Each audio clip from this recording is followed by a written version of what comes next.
Bismillahirrahmanirrahim. Assalamualaikum warahmatullahi wabarakatuh. Perkenalkan, nama saya Fitriani, perwakilan dari kelompok 4 yang membahas tentang cara mengenali obat palsu, di mana materi pertama akan dibawakan oleh saya sendiri dan pemateri kedua akan dibawakan oleh saudari Dia Apriliani Safitri HR, dan pemateri ketiga akan dibawakan oleh saudari Siti Nurrahmi Idris.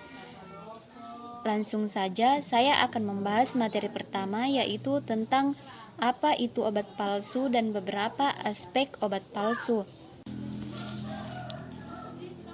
Apa itu obat palsu? Menurut Badan POM, obat palsu adalah obat yang diproduksi oleh yang tidak berhak berdasarkan peraturan perundang-undangan yang berlaku atau produksi obat dengan penanganan yang meniru identitas obat lain yang telah memiliki nomor izin edar. Sedangkan menurut FDA Amerika, obat palsu adalah obat yang dijual dengan memakai nama produk tapi tidak mempunyai izin yang jelas. Ini bisa berlaku pada nama merek maupun produk generik, di mana identitas sumbernya disalahartikan dengan cara yang menunjukkan bahwa obat tersebut adalah produk yang disetujui secara asli. Beberapa aspek obat palsu.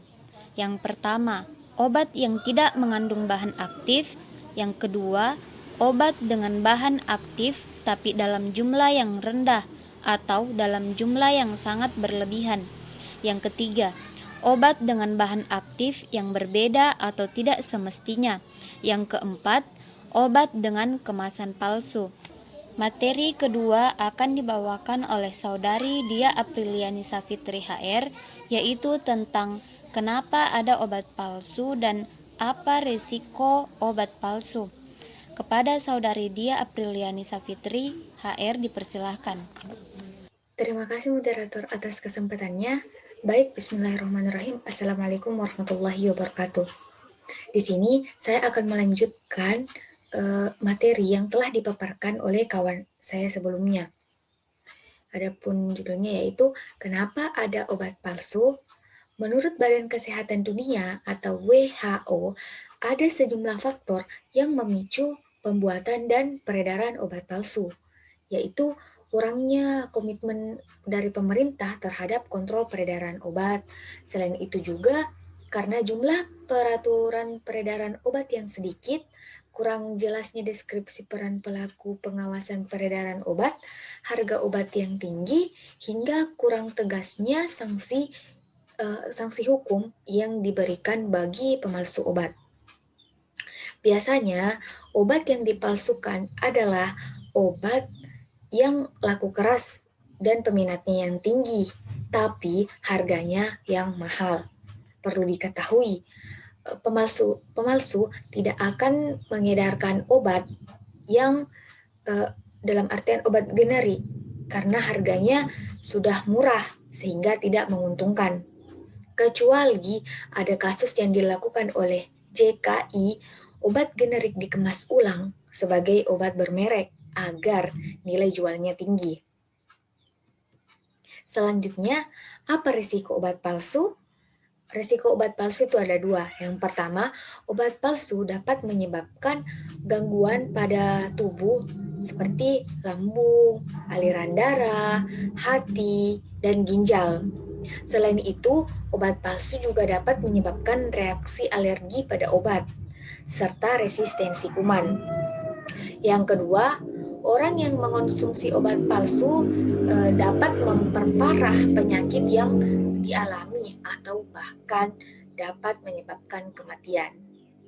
Mungkin itulah yang sempat saya paparkan, maka saya akan mengembalikannya kepada moderator. Materi ketiga akan dibawakan oleh saudari Siti Nurrahmi Idris, yaitu tentang tips mengenali obat palsu dan tips sebelum membeli obat. Kepada saudari Siti Nurrahmi Idris dipersilahkan.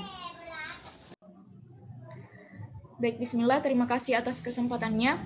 Saya Siti Nurrahmi Idris akan melanjutkan pemaparan materi yang telah dibawakan oleh rekan kami sebelumnya. Baik, pada sesi ini kita akan sama-sama membahas mengenai bagaimana cara mengenali obat palsu, bagaimana pencegahan atau apa yang harus dilakukan ketika kita ingin membeli obat, serta tindakan apa yang bisa kita ambil saat kita menemukan obat palsu. Baik, langsung saja. Yang pertama kita akan membahas mengenai tips mengenali obat palsu. Pada kesempatan ini kami menyajikan 4 tips untuk mengenali bagaimana obat tersebut dikategorikan palsu atau asli. Tips yang pertama yakni pastikan kita membeli obat di apotik.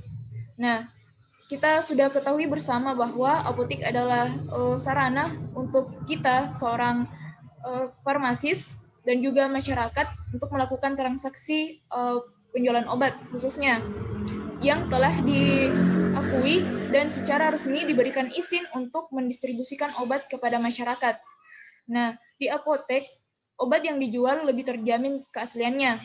Walaupun obat yang kita butuhkan termasuk obat-obatan ringan, sebaiknya kita membeli obat tersebut di apotek. Dan tips yang kedua, perhatikan kemasan obat.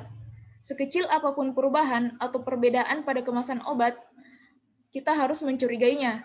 Karena obat palsu bisa sangat mirip dengan obat asli. Jadi apapun perubahan yang terjadi pada kemasan, maka kita patut curiga terhadap obat tersebut. Dan tips yang ketiga, periksa tanggal kadaluarsa serta izin edar.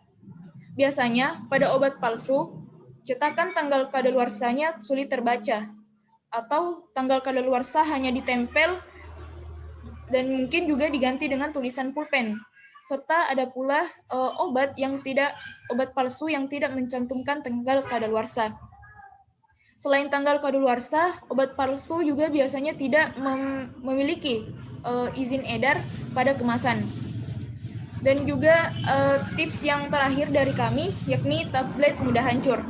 Nah, biasanya para produsen obat palsu tidak mementingkan kualitas, sehingga obat tersebut dibuat sembarangan.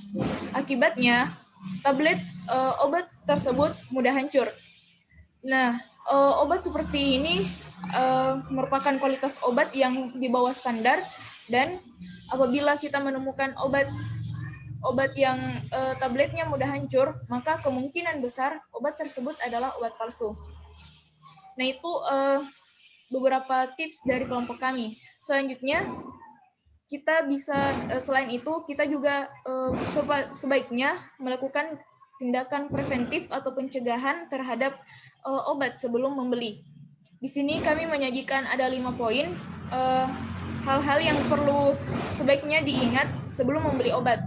Untuk yang pertama, kita mesti mengingat bahwa obat asli diproduksi oleh industri farmasi dengan alamat yang jelas.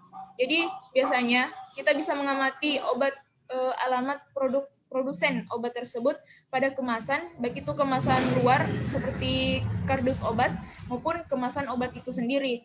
Di situ apabila obat asli, maka akan terpampang jelas alamat dari industri farmasi yang memproduksi obat tersebut. Dan yang kedua, kita mesti mengingat bahwa obat yang asli mempunyai nomor izin edar. Serta yang ketiga, apabila obat asli, maka kita harus mengetahui atau mengingat bahwa obat asli akan memiliki tanggal kadaluarsa yang jelas, tidak buram atau bukan tanggal kadaluarsa yang ditempel, yang hanya bertuliskan pulpen, dan model penyajian tanggal kadaluarsa yang lain yang samar-samar buram atau tidak jelas. Dan yang selanjutnya yakni mempunyai nomor batch dan identitas produk lainnya. Jadi obat asli memiliki identitas produk yang jelas, yang lengkap. Namun apabila obat palsu bisa jadi identitas obat tersebut tidak ada. Dan yang perlu diingat yang terakhir yakni obat yang asli diperoleh dari penjual obat resmi seperti apotek, rumah sakit atau puskesmas, toko berisin untuk obat bebas terbatas. Seperti itu. Itu kelima poin yang sebaiknya kita ingat sebelum membeli obat agar tidak terjadi kesalahan atau keteledoran dalam membeli obat serta mengkonsumsi obat. Nah, tadi sudah disebutkan bagaimana mengenali obat serta bagaimana bentuk-bentuk pencegahan mengkonsumsi obat palsu sebelum kita membeli kepada penyalur atau produsen. Selanjutnya pertanyaannya, bagaimana jika kita ternyata membeli obat yang kita beli adalah obat palsu, atau mungkin kita melihat atau mendapati di lingkungan sekitar kita terdapat obat palsu. Apa kira-kira tindakan yang bisa kita ambil? Nah, di Indonesia kita sudah memiliki badan yang mengawasi hal tersebut, yakni Badan POM. Untuk mengadukan hal tersebut, seperti obat palsu atau makanan, dan hal-hal lain yang terkait dengan obat dan makanan, kita bisa menghubungi saluran komunikasi Badan POM yang telah tertera di layar. Di sini terdapat beberapa saluran komunikasi. Kita bisa menghubunginya lewat telepon, SMS, email, Facebook, dan Twitter. Badan POM akan memberikan respon dalam waktu paling lama 1 jam. Dan jika perlu dilakukan tindak lanjut dengan penyelesaian maksimal 10 hari kerja. Penyelesaian tindak lanjut ini maksimal 10 hari kerja jika informasi yang diberikan adalah informasi lengkap. Informasi tersebut meliputi yang pertama, identitas konsumen atau pemohon.